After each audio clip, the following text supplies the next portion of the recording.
گزارش ہے کہ ویڈیو کو لاسٹ تک دیکھیں تاکہ بات پوری طرح سمجھ میں آئے۔ دیکھو، آپ کی بہن پہ ظلم ہو رہا ہو بہنوئی کی طرف سے، آپ کو پوری صورتحال کا پتہ ہے کہ بہنوئی کو کیسے سیٹنگ پہ لانا ہے، کتنے چترول لگانے ہیں، کتنے بھائی اتنے بھی نہ لگیں کہ علیحدگی ہو جائے۔ میرے پاس لوگ آتے ہیں نا، بہنوئی ظلم کر رہا ہے یہ، میں کہہ رہا ہوں چترول لگاؤ، کہہ رہے ہیں یار وہ چھوڑ دے گا بالکل ہی مصیبت نہ کھڑی ہو جائے، تو اتنا برا بھی نہیں ہے کہ طلاق لے لیں اس سے۔ تو یہ سالے کا کام ہے کہ بہنوئی کو چترول لگانے ہیں یا نہیں لگانے ہیں، اور لگانے ہیں تو کتنے لگانے ہیں، کیا خیال ہے؟ وہ سوچ رہا ہے کہ بھائی کس حساب سے لگائے جائیں، وہ مناسب سمجھ رہا ہے کہ کتنے لگنے چاہیے، 2، تیسرے پہ علیحدگی نہ ہو جائے کہیں، ٹھیک ہے نا، 2 سے سیٹنگ بھی ٹھیک ہو جائے گی تھوڑا، اور اتنا بھی نہیں ہوگا کہ علیحدگی کی نوبت آ جائے، کیونکہ اتنا برا بھی نہیں ہے کہ علیحدگی چاہیے ہمیں۔ میں لوگوں کو مشورے دیتا ہوں کہ 2 چترول لگا کے چھوڑ دینا، میں بتا رہا ہوں، تو میں بڑے زبردست ٹیکنیکل قسم کے مشورے دیتا ہوں لوگوں کو۔ میرے پاس ابھی 3-4 دن پہلے ایک صاحب آئے، آپ لوگ وہاں تک پہنچیں گے نہیں، اس کا یہ مطلب نہیں ہوتا میں گھروں کے راز فاش کر رہا ہوں، ظاہر ہے آپ کو کیا پتا کون ہے وہ۔ بہنوئی کے حالات بتا رہے تھے کہ یہ کر رہا ہے وہ کر رہا ہے، میں نے کہا پہلے پوچھوں تو صحیح، بعض دفعہ الزامات بھی لگائے جاتے ہیں کہ پوچھوں تو صحیح کیا ظلم کر رہا ہے، ہو سکتا ہے وہ ظلم نہ ہو، آپ اس کو ظلم سمجھ رہے ہو، بعض لوگ اس کو ظلم سمجھتے ہیں۔ ایک خاتون نے کہا میرے بہنوئی نے خود 40,000 کا موبائل رکھا ہے، بہن کو صرف 10,000 والا لے کے دیا ہوا ہے، خود انہوں نے کرولا رکھی ہوئی ہے، بہن کو FX لے کے دی ہوئی ہے۔ تو میں نے کہا یار یہ تو اتنا نہیں، ایسا کرو گے تو کوئی بھی نہیں آئے گا بھائی، اتنی زیادہ ہو گئی۔ میں نے کہا یہ ظلم نہیں ہے۔ تو بعض دفعہ ظلم کا دماغ میں تصور ہی کچھ اور بٹھایا ہوا ہوتا ہے، تو میں پھر ڈیٹیل پوچھتا ہوں کیا کر رہا ہے، کس کو آپ ظلم کہہ رہے ہو۔ پھر انہوں نے جو ڈیٹیل بتائی کہ گاڑی کے پیٹرول کے پیسے بھی کس سے لیتا ہے، ہم سے۔ صحیح ہے نا، بہن کو سارا خرچہ ہم دے رہے ہیں، اور بہنوئی کو بھی کس نے پالا ہوا ہے، ہم نے۔ تو جب میرے پاس ایسا کیس آتا ہے نا، میں ان سے کہتا تو نہیں، ناراض ہوں گے، دل میں ہوتا ہے کہ میرا دل چاہ رہا ہے کہ اس کے بجائے چترول کس کے لگنے چاہیے، بولو بھائی، آپ کے لگنے چاہیے، اور میرا دل چاہ رہا ہوتا ہے کہ میں اس کو یہیں کوڑ دوں پکڑ کے، مذاق نہیں، دل کے جذبات یہ ہوتے ہیں کہ یہیں پکڑ کے اس کو کیا کروں، میں کوڑ دوں تسلی سے، کہ بھائی کیوں دے رہے ہو اس کو خرچہ، بہن کا خرچہ بھی آپ اٹھا رہے ہو اور بہنوئی کا خرچہ بھی، تو چترول کس کے لگنے چاہیے، آپ کے لگنے چاہیے نا، کیا خیال ہے بھائی، کس کے لگنے چاہیے، آپ میں فالٹ ہے۔ جب اس قسم کے سالے مارکیٹ میں ہوں گے تو بہنوئی پھر ایسے ہی پیدا ہوں گے میرے بھائی، جب سسر اس قسم کے مارکیٹ میں آئیں گے تو داماد، ایک صاحب نے مجھے فون کیا کہ میرا داماد 4 مہینے سے میرے گھر میں ہے، صبح نکلتا ہے جاب تلاش کرنے کے لیے، واپس وہیں آگے پڑ جاتا ہے، کمبخت کو جاب نہیں مل رہی۔ میں نے کہا ملے گی بھی نہیں، میں نے کہا نہیں ملے گی۔ میں نے ان سے کہا کہ میرا دل کر رہا ہے کاش میں آپ کا داماد ہوتا۔ سعودی عرب کی عدالت میں کیس گیا، ایک صاحب نے اپنا واقعہ مجھے سنایا، کہہ رہے میں نے اپنے داماد کے حالات سعودیہ میں بتائے نا کہ وہ یہ کر رہا ہے، اور ہم اس کو کھلا بھی رہے ہیں، ہم اس کو پلا بھی رہے ہیں، پھر بھی ظلم بھی کر رہا ہے بیٹی پہ، برداشت بھی کر رہے ہیں، اور ہم نے اتنا جہیز بھی دیا، سعودی عرب میں جہیز تو ہے نہیں۔ تو کہہ رہے ہیں وہ قاضی صاحب جو مکہ کی عدالت میں تھے، انہوں نے کہا کہ یار کوئی اور بیٹی بھی ہے تمہاری، انہوں نے کہا ہاں، کہہ رہے ہیں یار میں وہ ہنستے ہوئے بتا رہے تھے کہ وہ جج نے کہا کہ یار ایسے سسر اگر ہمیں مل جائیں تو 4 مہینے سے گھر میں پڑا ہوا ہے، صبح جاتا ہے اور شام کو واپس۔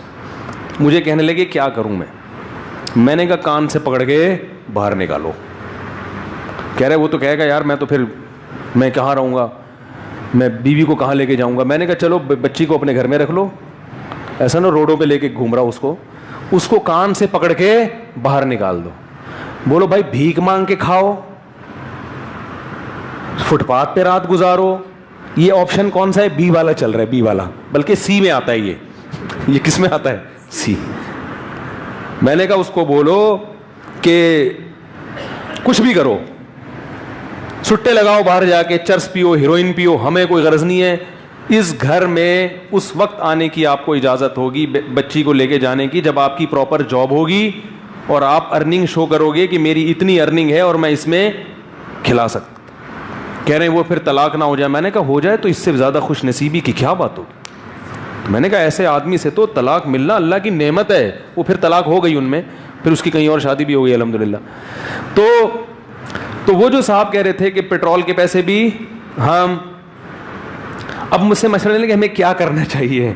تو میرا دل چاہ رہا تھا کہ وہ مجھے ایک لطیفہ یاد آ رہا تھا. ایک خاتون اپنے میاں کو لے گئی ڈاکٹر کے پاس جو ڈپریشن کے مریض تھے. ڈاکٹر نے نیند کی گولیاں دی, ڈپریشن کے مریضوں کو نیند کی گولیاں دی جاتی ہیں نا. تو خاتون نے کہا یہ نیند کی گولیاں میں انہیں کب کھلاؤں. تو ڈاکٹر نے کہا یہ آپ کھائیں. یہ گولیاں کون کھائے گا؟ آپ. جتنا زیادہ سوئیں گی اتنی جلدی یہ اسٹریس سے باہر نکلیں گے. وہ ڈاکٹر سمجھ گیا کہ ان کی وجہ سے یہ کس میں گئی ہوئی ہیں. وہ بولنے کے اسٹائل سے ڈاکٹر کو اندازہ ہو گیا نا کہ جب ڈاکٹر نے سوچا میں اسٹریس میں آ رہا ہوں ان کی باتیں سن کے, تو وہ بیچارہ, تو ڈاکٹر نے بولا کہ گولیاں کون کھائے گا. تو میرا بھی دل چاہتا ہے جب اس طرح کے لوگ میرے پاس آتے ہیں میں کہتا ہوں چترول کس کے لگنے چاہیے؟ آپ کے لگنے چاہیے اور آپ جیسے لوگوں کے لگنے چاہیے. تو پھر میں نے ان کو تو نہیں کہا, میں نے کہا ایسا نہ ناراض ہو جائیں, بولے مفتی صاحب سے اتنی محبت سے آئے ہیں بات کرنے اور یہ ہمیں چترول کی بات کر رہے ہیں. تو میں نے ان کو بولا کہ بھائی اس کو لگاؤ چترول ٹھیک ٹھاک طریقے سے. کہہ رہے نہیں وہ تو بہنوئی ہے, وہ تو یہ نہ ہو جائے, گھر نہ اجڑ جائے. میں نے کہا ایسے گھر کا کرنا کیا بچا کے, بھائی کیا کرنا ہے بچا کے ایسے گھر کا؟ اجاڑو ایسا گھر. یہ آپشن سی ہے, آپشن سی, اجاڑو. میں نے کہا اس کو بولو تمیز سے, اس کا خرچہ بھی تو اٹھائے گا, بہن کا بھی, اور اپنا بھی کم بہت تو اٹھائے گا, اور آئندہ پیٹرول کے پیسے مانگنے آیا نا پھر دیکھ کرتے کیا ہیں. میں نے کہا ایسے بات آنکھوں میں آنکھیں ڈال کے بات کرو.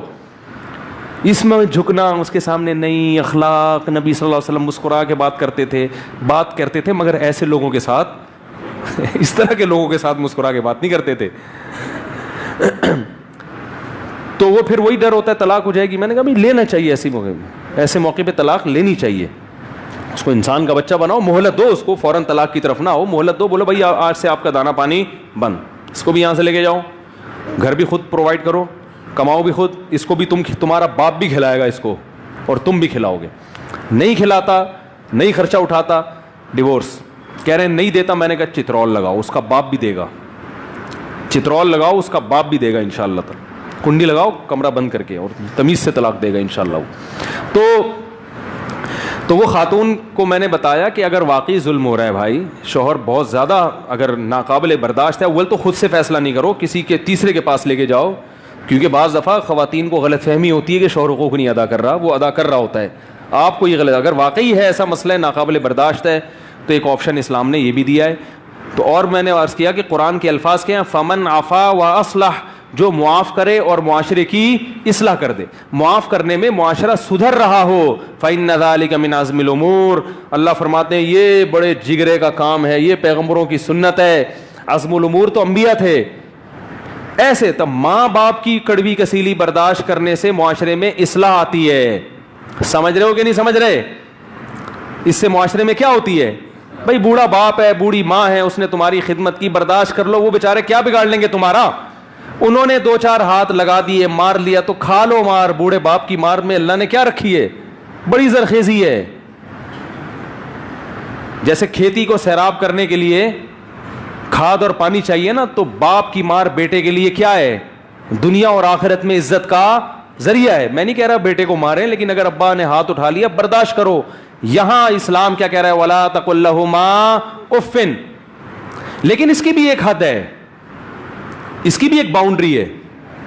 اگر اتنا زیادہ باپ ظلم کر رہا ہے اولاد پر کہ اولاد کے لیے برداشت سے معاملہ باہر, بہت کوشش کر لی, لیکن ایک اللہ نے ربڑ کا تو نہیں بنایا نا, لوہے کا تو نہیں بنایا, ہمیں لچک رکھی ہے.